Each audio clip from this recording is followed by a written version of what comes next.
Hello everyone, आज हम एक बहुत ही इंटरेस्टिंग साइंटिफिक मिस्ट्री को सॉल्व करने वाले हैं। हम एक्सप्लोर करेंगे द बायोलॉजिकल मेथड को और इसके लिए हम यूज करेंगे एक रियल वर्ल्ड एग्जांपल, मलेरिया। ये एक ऐसी कहानी है जिसमें ऑब्जर्वेशन, डिडक्शन और डिस्कवरी है और एग्जाम के लिए ये टॉपिक बहुत जरूरी है। तो चलिए शुरू करते हैं। Okay, so here's our plan. सबसे पहले हम समझेंगे कि मलेरिया एक बायोलॉजिकल प्रॉब्लम क्यों था। फिर हम देखेंगे कि साइंटिस्ट ने इसका कॉज कैसे ढूंढा और उसके बाद ये फैलता कैसे है, ये कैसे पता लगाया। और बिल्कुल एंड में हम एक क्विक रिव्यू करेंगे ताकि सारे इंपॉर्टेंट पॉइंट्स आपको अच्छी तरह याद हो जाएं। सदियों तक मलेरिया इंसानी तारीख की सबसे खतरनाक बीमारियों में से एक रही है, एक डेडली मिस्ट्री। इस केस को क्रैक करने के लिए बायोलॉजिस्ट्स ने एक बहुत ही पावरफुल टूल इस्तेमाल किया, द बायोलॉजिकल मेथड। चलिए देखते हैं कि इस साइंटिफिक अप्रोच ने इस पजल को सॉल्व करने में कैसे मदद की। तो ये है वो कोर फ्रेमवर्क। किसी भी बायोलॉजिकल प्रॉब्लम को सॉल्व करने के लिए ये 4 स्टेप प्रोसेस फॉलो किया जाता है। सब कुछ शुरू होता है ऑब्जर्वेशन से, यानी आप क्या देखते हैं। फिर उन ऑब्जर्वेशंस की बेस पर आप एक हाइपोथेसिस बनाते हैं जो कि एक एजुकेटेड गेस होता है। उसके बाद आप एक लॉजिकल प्रेडिक्शन करते हैं जिसे डिडक्शन कहते हैं। और आखिर में आप उस डिडक्शन को एक्सपेरिमेंट्स के जरिए टेस्ट करते हैं। Simple, right? ऑलराइट, सो पहला प्रॉब्लम। साइंटिस्ट के सामने सबसे बड़ा सवाल ये था, आखिर मलेरिया का असल कॉज क्या है? लोग बीमार क्यों हो रहे थे? यही वो पहली मिस्ट्री थी जिसे बायोलॉजिकल मेथड से सॉल्व करना था। तो प्रोसेस शुरू हुआ ऑब्जर्वेशन से। कदीम जमाने से डॉक्टर्स ने नोट किया था कि मलेरिया और मार्शी एरियाज यानी दलदली इलाकों के बीच कोई ना कोई कनेक्शन जरूर है। उन्हें यह भी पता चला कि क्वाइनाइन नाम की एक ड्रग इस बीमारी पर बहुत असर करती है। लेकिन एक अजीब बात थी, इन मार्शी एरियाज का पानी पीने से मलेरिया नहीं होता था।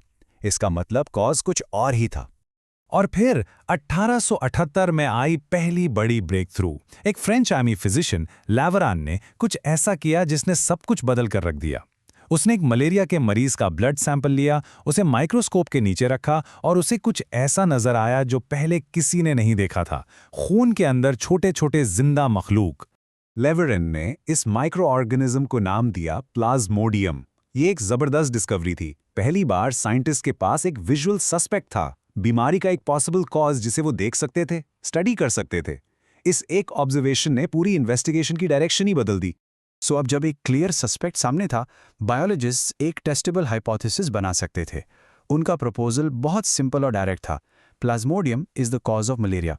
अब बस इसे प्रूव करना बाकी था। ओके, अब आते हैं अगले लॉजिकल स्टेप पर, डिडक्शन।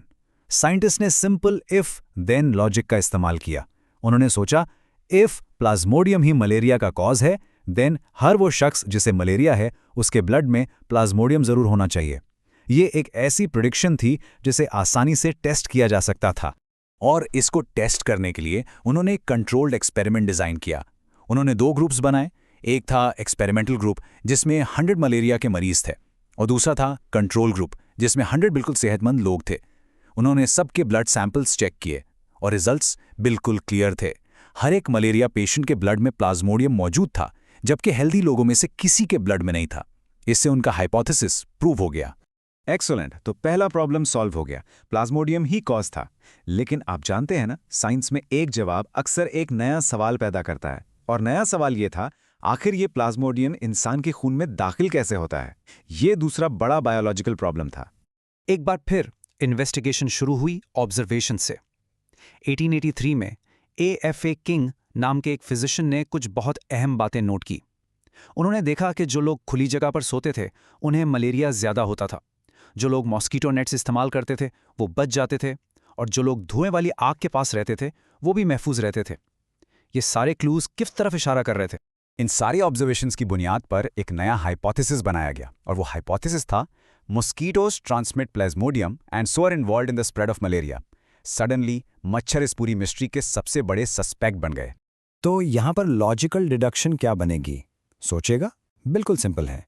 इफ मच्छर इस बीमारी को फैला रहे हैं, देन इसका मतलब प्लाज्मोडियम को उन मच्छरों के अंदर भी मौजूद होना चाहिए। यही वो अगला आइडिया था जिसे टेस्ट करना जरूरी था। और अब हम आते हैं फाइनल प्रूफ पर।